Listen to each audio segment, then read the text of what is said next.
that shifted the whole dynamic of fashion, magazines, TV, Hollywood, and it made Hollywood a big epicenter for fashion as opposed to the runways. It became, the red carpet became the new runway. Welcome to Clothing Culture, a fashion industry podcast at the intersection of technology and innovation. I'm Emily Lane. And I'm Bret Schnitker. We speak with experts and disruptors who are moving the industry forward and discuss solutions to real industry challenges. Clothing Culture is produced by Stars Design Group, a global design and production house with more than 30 years of experience. Welcome back to another episode of Clothing Culture. Today, we are talking with a friend and colleague that has worn so many hats in this industry. He's wearing one today. Not right. Not Mets, but sometimes. Well, whoever's winning. Yeah. Well, I'm a New Yorker, so you got to love them. You got to cover both, right? Well, what's exciting about talking with Phillip Bloch today is that, as I mentioned, he has done so many things in this industry that regardless of your specialty, you're going to know who he is.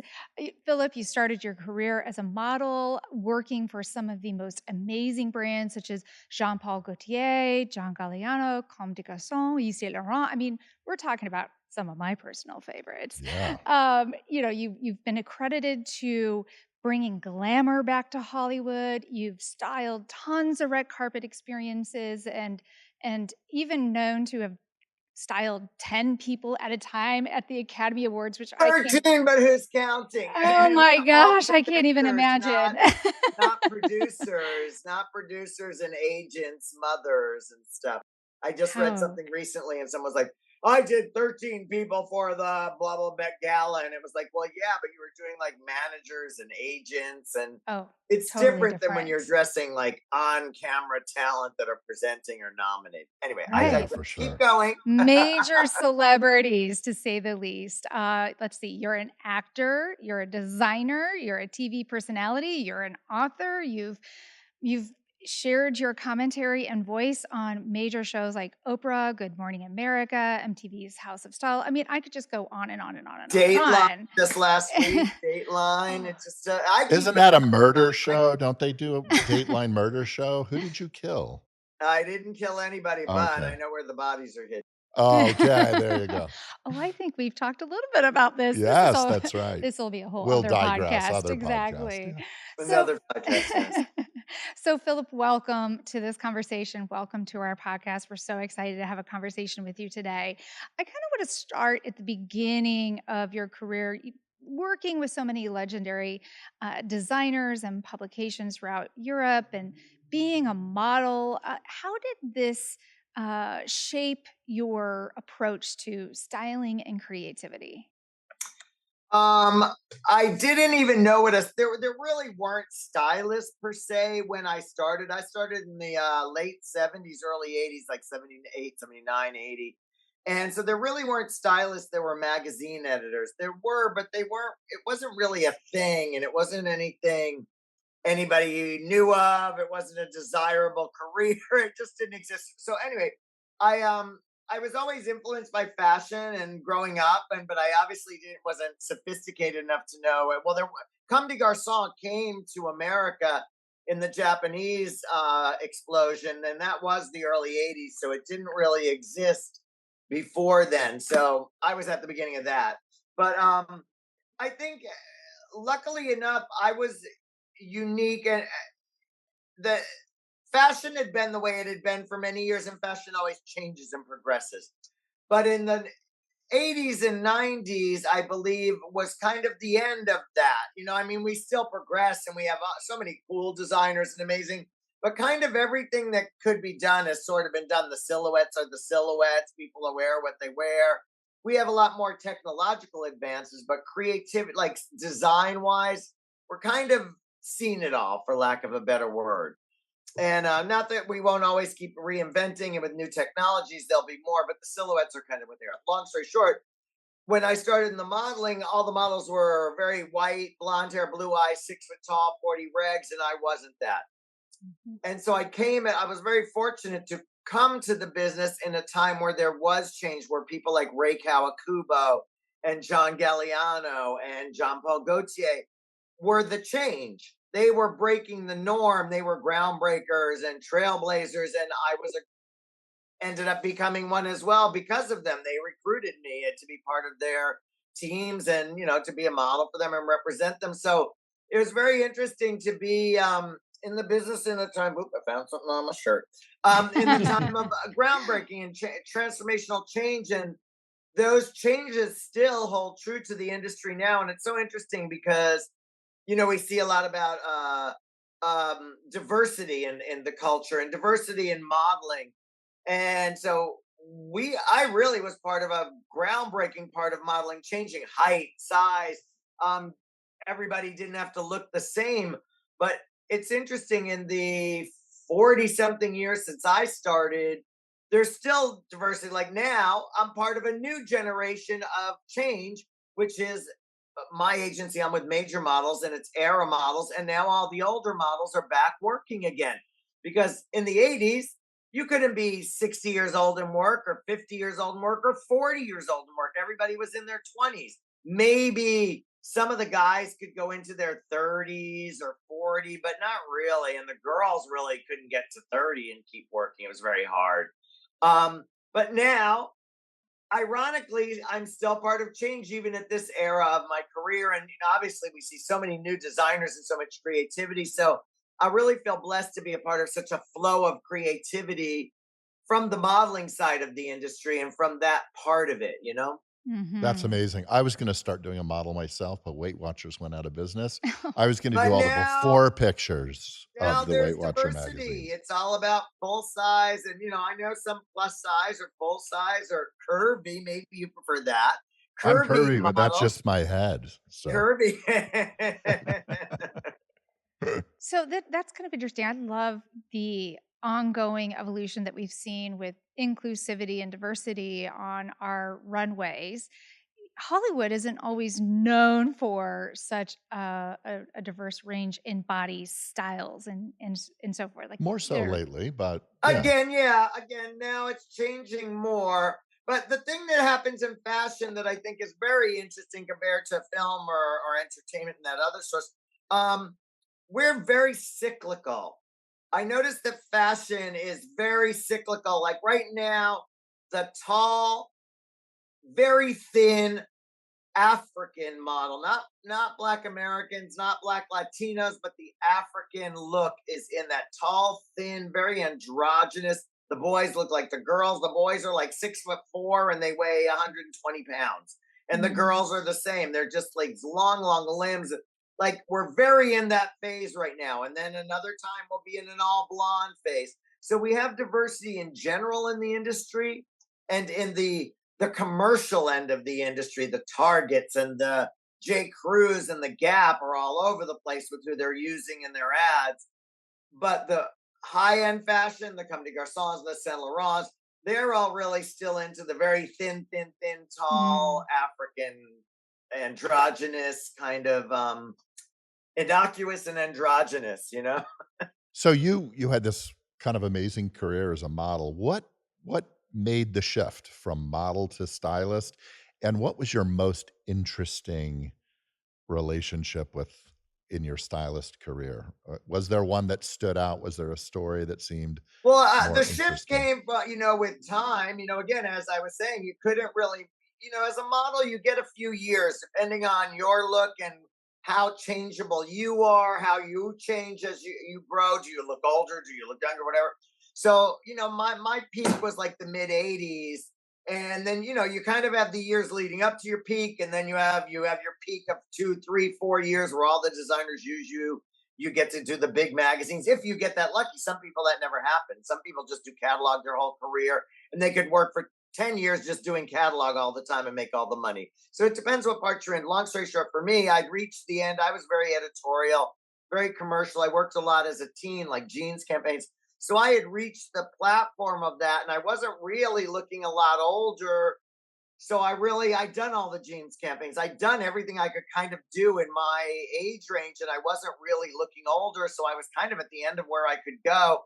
And all the editors I worked with, I was very lucky because I had good style and taste, and I'd worked in the fashion world as I was coming up as a model. I worked in department stores and around fashion, so I knew what I was doing kind of, and I guess I had good stuff.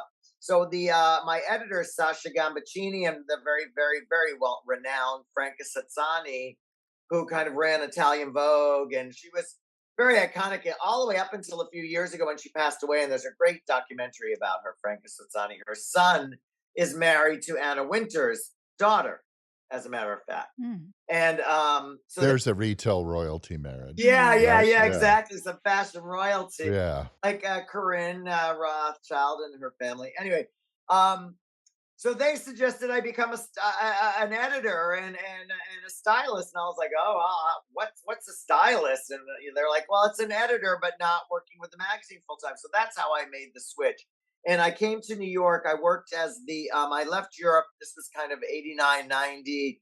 I left Europe and I came back to America. Which, by the way, in the end of my modeling career, I met an Italian guy and we became partners and we had a sweater company together, very similar in style to what I'm doing now. Because again, towards the end of my modeling career, I was sort of working with Romeo Gigli and Costume National as they were kind of in their peak. And I was helping them in the showroom, much less being a model. And then I could translate, I could speak English to the stores that would come in. So Mhm. I was always very multi-talented, multifaceted, and multi-talented. So that kind of led me to come to New York as a stylist. And I started working for Vibe magazine. And Naomi Campbell was for the first issues of Vibe, which was Quincy Jones magazine. He opened this hip hop magazine. This was early 90, 91 or 92. And Naomi came to we had a shoot for Naomi, and it was in her phone throwing period. And Oh, watch out. many remember that very well. Some people still have the scars. And she didn't show up the first day. She came the second day. She got in a fight with somebody on the phone while she was waiting there. They couldn't even get her to sit in the makeup chair or look at the clothes. She left. She came back a third day, had another fight, Wow. and with somebody on the phone and was gone. And I thought to myself, if I'm going to do this kind of, I was a model for years. I never behaved like this. Like, what the F is this? If I'm going to put up Mhm. with this kind of bullshit in fashion, I'm going to do it for people that are interesting to me, like Oprah and Whitney Houston and Vogue was very big at the time. I don't even think Toni Braxton was out yet, or maybe she was just coming out. And I felt like, oh, I want to work with the R&B girls in the music industry. I want to go work with music people. I want to get away from the models. I'm done with models. And I went to Because Hollywood. you have styled a lot of amazing musicians. Yeah, and I ended up doing a lot of good musicians, but really my forte what ended up being the red carpet and the movie stars, and it just sort Mhm. of happened that way. I got there and didn't work for a year. I had a whole year I did not work as a stylist, and I had a decent book from some of the shoots I'd done in Europe and some of the stuff I was doing in New York and the beginning issues of Vibe. And I did not work for a year. And the very first shoot I got was working for Detour magazine with River Phoenix. And it Mm. was River Phoenix's last photo shoot. Oh my So gosh. that was very iconic and it was kind of a big thing. Like it ended up that photo shoot ended up being the cover of Spin magazine, and those pictures ran everywhere because they were the last photos of him. It was only a few weeks before he passed away. We shot it. Like by the time his cover came out, he had already passed away. Wow. So now wait a minute here. I'm noticing a There's a common trend. theme This could be a because Dateline thing, right? Yeah, yeah. right, because you are also noted to have styled Michael Jackson before Yes, he yes. passed as the last person to Yeah, work I with did his him. last photo shoots. Um, I think I did Phil Hartman's last photo Oh shoot my also. Oh, gosh. there I'm is not definitely a trend. Okay, you're I'm not not going to sure be doing about that. our Well, not I think one of the things that the universe told me when I started to get into this part of the business, even in the modeling, I kind of realized that the photos, although this is not true anymore, sadly, but the photos, the magazine covers, I thought that those would were the only things that lived on. I would see these in Paris. You'd walk along the Seine on a Saturday or Sunday, and you see all the old magazines, and you would see all the movie stars and the people on the magazine covers. And I thought, wow, that's legacy. That's how the story lives on. That's how fashion is told. That's how history is told through magazines. And it was up until the last few years, but now that's not good anymore. So I think that that's how I got into the industry, was because I love the whole telling stories through legacy and through photos. So there's no real surprise to that kind of being what happened for me, and having such a historic part. I have history with Halle Berry winning the Oscar in that dress. That's Yes. in the Smithsonian Institute if they don't take that down. Um, and I've had a lot of legacy work, that is history, pop culture history, and parts of that are actual parts of history, not pretend. And So, you've also, you served as creative director for corporate brands, which seem to be a pretty big shift in some ways from, fashion as art. You've worked with NFL and Oak Polish, Untitled Magazine. You worked with Barbie's Ken, Hush Puppies, QVC, list goes on. How do you make that transition? I mean, how do you manage kind of blending fashion with corporate identity? well, again, that was really interesting for me because some of the opportunities came in my notoriety as becoming a TV caster. So when I got to LA in like 93 or 94, we did River Phoenix slash shoot.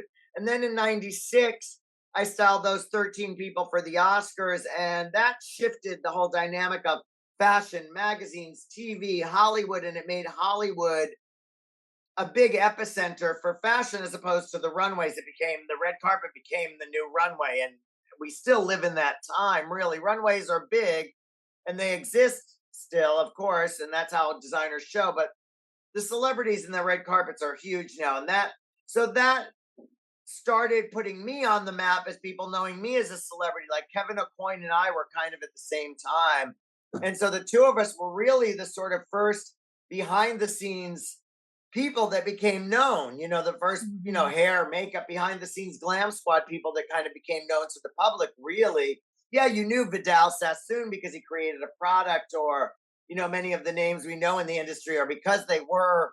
Max Factor worked in movies. He was a movie makeup artist, and then he developed it. But we were known just for being with celebrities.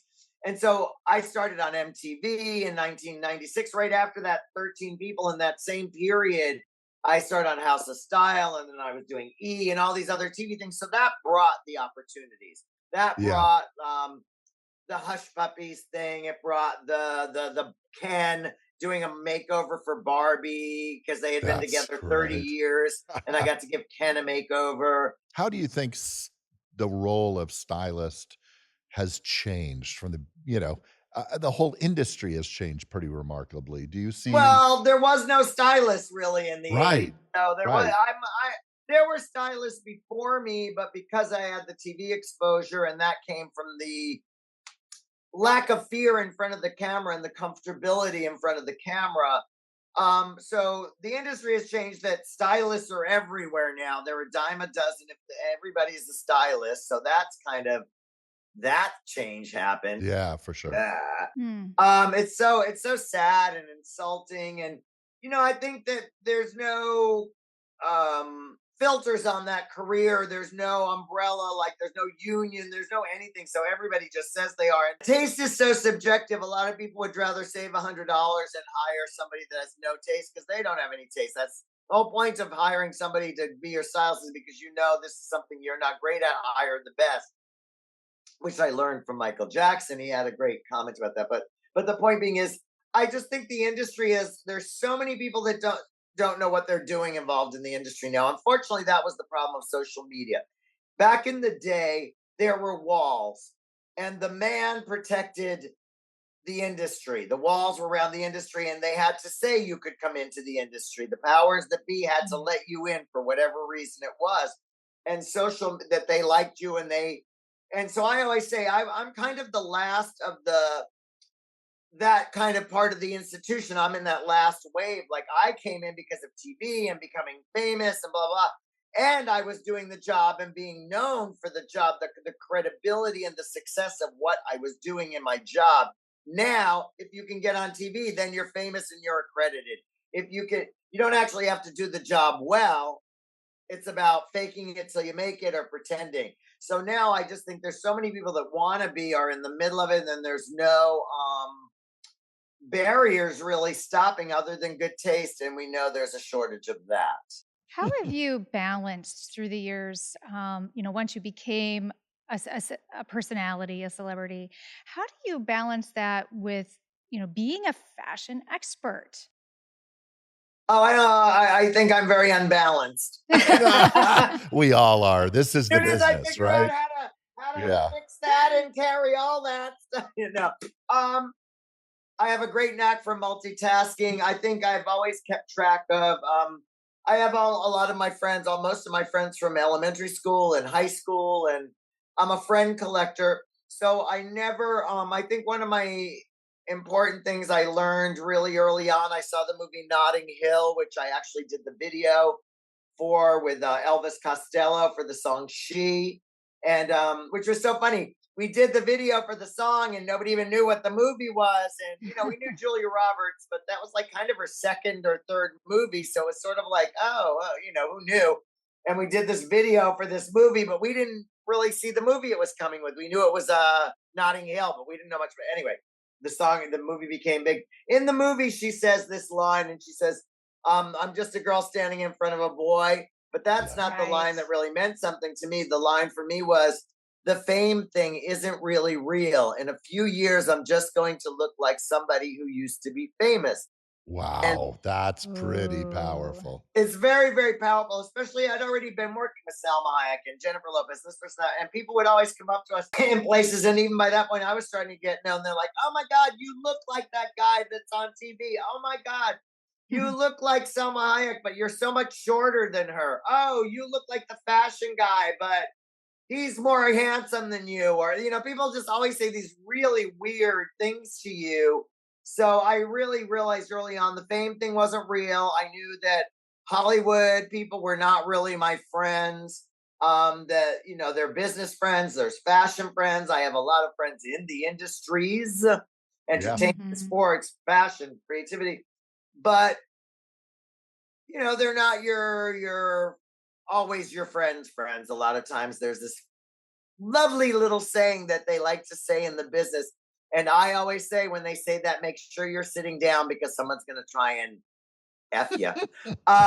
They say it's not personal. It's just business. Oh, sure. Yeah. That's not just your segments of the That's industry. That's Yeah. every just segment. Well, I Yeah. saw everywhere. Nicole Kidman talking about that one time. Like, Nicole Kidman was like, they were asking her about, you know, what does it feel like to be Nicole Kidman? You work all the time. But like she said, well, actually, the movie you see, he says, you have a movie come out every year, you have another movie and you're nominated. I said, yeah, well, that's the job I get. I usually take the job I'm offered and I don't get any others. You just think I get a lot because you see me all the time, but I'm really only getting one offer and I take it. And then he said something about something being, work being so personal. And she was like, talked all about it being personal. And she's like, well, actually, it is really personal. It isn't just Mhm. business. I am the business. I am the vessel. I talk. I do the job. It is my business is me. And I Yeah. feel the same. So, and the minute I hear somebody say that it's not personal, it's just business, I automatically know they are just about the money Yeah, that's always a danger sign, I and agree. less of Every time less I've of heard real that comment, things. you're like, "Oh, no." It's We Yeah. sad, but Yeah, Yeah. it but is. that's the warning. So Yeah. anybody watching, if you hear that sentence, just automatically Run. know that person what their goal is money, money, money. They don't care about what they're doing. It's really just about the money. Yeah. Yeah. It is really sad too, telling that story about what people assume about celebrities, and that people feel so liberated to be able to say whatever they want to somebody. It just Yeah. is, it's a real shock. Well, now we live in a really weird time because celebrities used to be well behaved and you would be very politically correct and you tried to not fly under the radar, but just have a monicum of self-respect for yourself and the public and what you're talking about. Now it's all about the clicks and getting people. The wilder the better, the more naked the better. It's so funny. as a Which model, is I not spent great for our business. Yeah. great for The any more business. naked, the better. It's like, Naked "Oh god, fashion. Well, there you know, goes I the mean, it's clothes." just, well, we just can make more sheer dresses. True. Um, Less but fabric, just raise the cost, less yeah, fabric. well, and Yeah. they'll ban them from con, but you know, I think it's really interesting because I spent my whole career as a model never getting naked. You would never take your clothes off. And unless it was, like a really big campaign or something special, because if you did it, then that's where you were going to go. And the girls couldn't do Sports Illustrated at the beginning because that made them commercial. They couldn't do beer. Like, it was very interesting how segregated, so to speak, the businesses, the parts of the business were. You ask, how has the industry changed over the years? Every goalpost has shifted. What was Yeah. important isn't important anymore. What was taboo is now gold, really. The things that people are heralded for now were things that you would never say in public Yeah. before.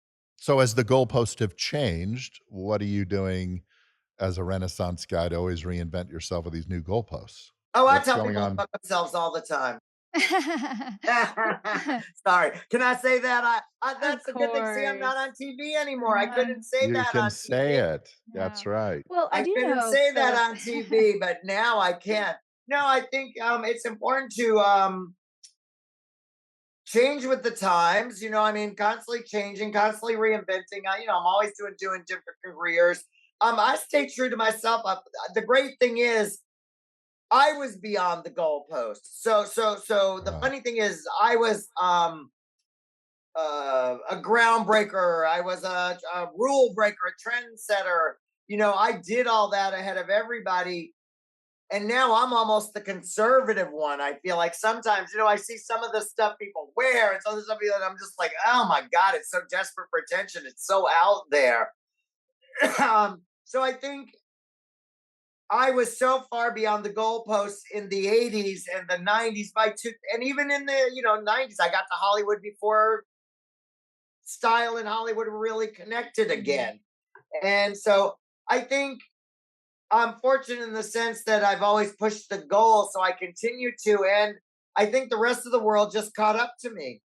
Well, You know some of the Yeah, things go that you're ahead. involved in right now are very important trends and a part of conversations that we're having with a lot of other creatives and creators in this industry. You're very invested in upcycling.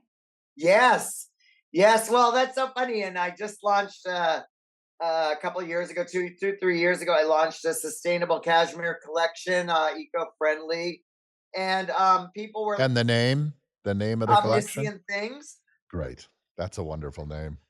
Thank you for that shameless plug.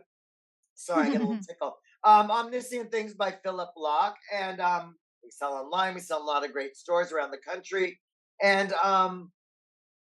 I think that people came to me when Women's Wear Daily was doing articles and Daily Mail and everybody was doing articles like, "Oh my God, what made you think to start a sustainable collection?"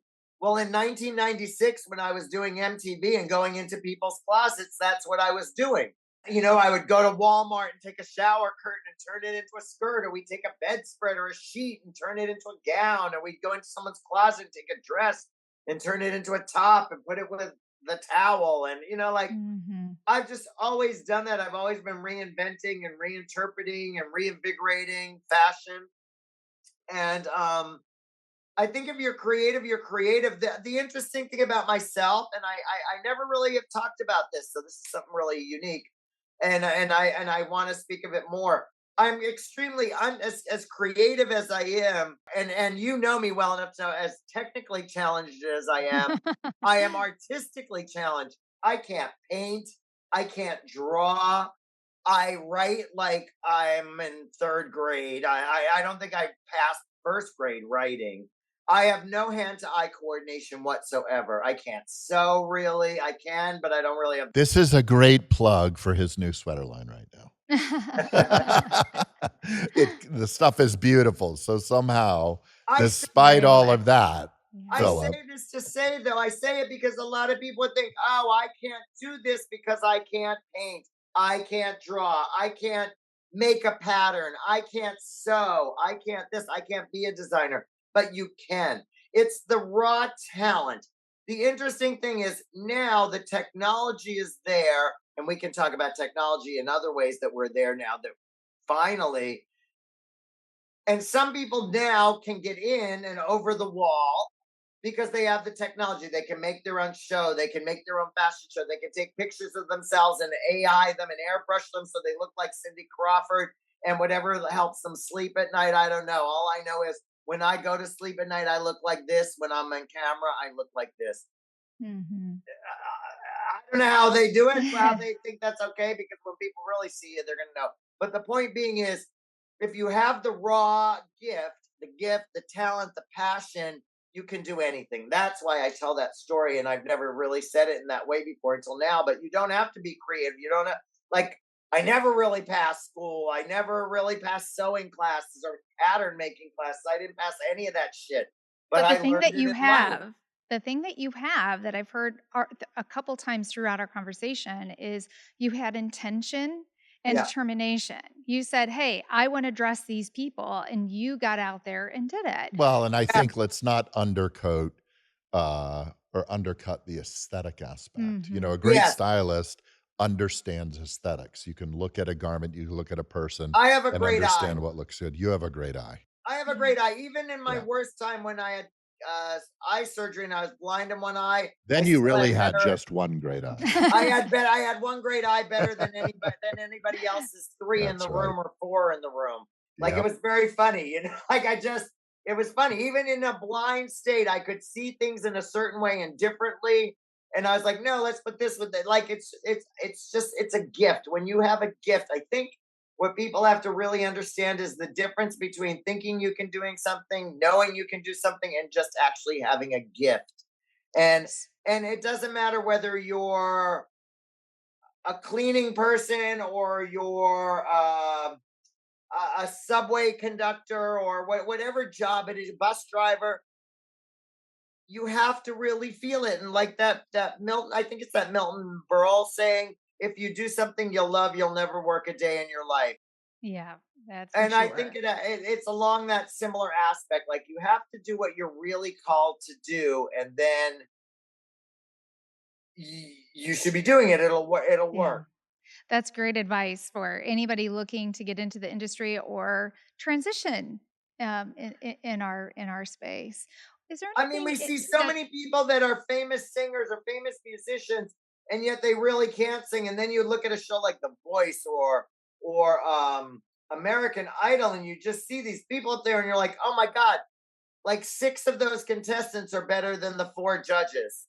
Yeah, I was at a Hollywood party one time up in Hollywood Hills, and it was a pretty famous producer's daughter, and there was a guy playing this amazing music out in the garden, and I walked over to him, and we start getting this conversation about, "My god, you're really good. I've never heard of you," and he said, there are thousands of amazing people out there. Yeah, It's being at the right place at the right time and getting discovered. It's not for lack of talent." hmm, it really is. It's and further to that, it's destiny. Yeah, that's a good point. It's destiny. We are on a journey in life, and there is this kind of point Yeah, of I really have to say, if I've done 1,000 things to in my career to get ahead or to do this or that or the other thing, what I've been successful at are 50 other things that came out of the other direction. isn't that wild? That's how life I works, I went to Hollywood to work with Oprah and Whitney and Vogue. I never worked with them Vogue. I did work with Oprah, but I never really got to do the music people. I didn't get to do it how I wanted to do it. I wanted to do the videos and all that, and I didn't really ever get to do that. I did, little bits of it, but not like I Yeah, wanted. Michael hmm, Jackson, I I'm mean, not sure if anyone Yeah, but knows again, that like I name, wasn't but doing his videos or his yeah, concert tours and like I was doing the photo shoots. I really wanted to work with the artists. I wanted to go on tour and I wanted to do the got it. videos really and the magazine covers. So I just really did the magazine stuff and some of the red carpet stuff.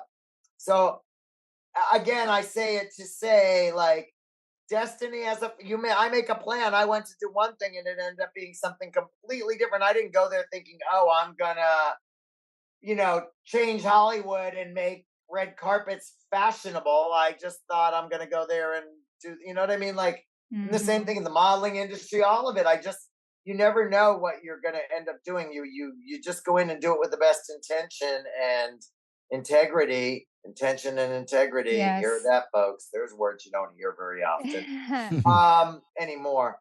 Well, And that's how things happen, really. I mean, it is not the most talented person, that's for sure. as we wrap our conversation today and look at the destiny of our industry, what are some highlights that you're looking forward to? Well, I'm really looking forward to something that I know we're working on, bringing production back to America. So many years ago, we started exporting all of our production to other countries because nobody in America was going to work an 8-hour day for $3 or $2 or $1. I don't know why. And Well, let's ironically, I can't even tell you how many days I've worked for free. So when I hear those Yeah. conversations and how many millionaires I've worked with for free, so it's very, very funny when you hear a lot of these sentences, but that's another Well, and story. the truth of it is, let's face it, it's not 8-hour days that those Yeah, manufacturers are working. They're working yeah. Long days. much, yeah. But But, the point being is, so we outsourced all that. We exported our production to other countries. We did not have the workforce that would work for that kind of money. Great, fine, mhm. we got it. Now we have the technology that you don't need the big workforce anymore. And what you could do with 80 people in a factory from, for a 12-hour day, you can now do with 4 people over 24 hours. And you could do actually 20, what was it, 10 or 20 times the amount of production that you could do with 80 people. Yeah, it's on its path for that. There's still some Mhm. challenges. Why made in America? Why is that so important to you today? Well, because why should we be beholden to other countries to get our stuff? Like I can't get a zipper for my collection out it unless it's from China. I had to wait 4 weeks to get labels from China, and not to mention with the new factories, the smart factories, and the things that we could do over the next couple of years if the government supported the industry more, like they do in France and in Italy, and other countries, Korea, China, um, we would have much more sustainable practices. The things that they can do with sustainability, I mean, they can literally like throw a bunch of glass in a machine and a sweater comes out the other end. Not quite, Yeah. but Mhm. Boy, I it's mean, getting there. And Yeah. the exciting thing about technology coming into our business is it does to a degree level the playing field. It does yeah, allow some opportunity to bring that back. We certainly need an ecosystem. That ecosystem is expensive.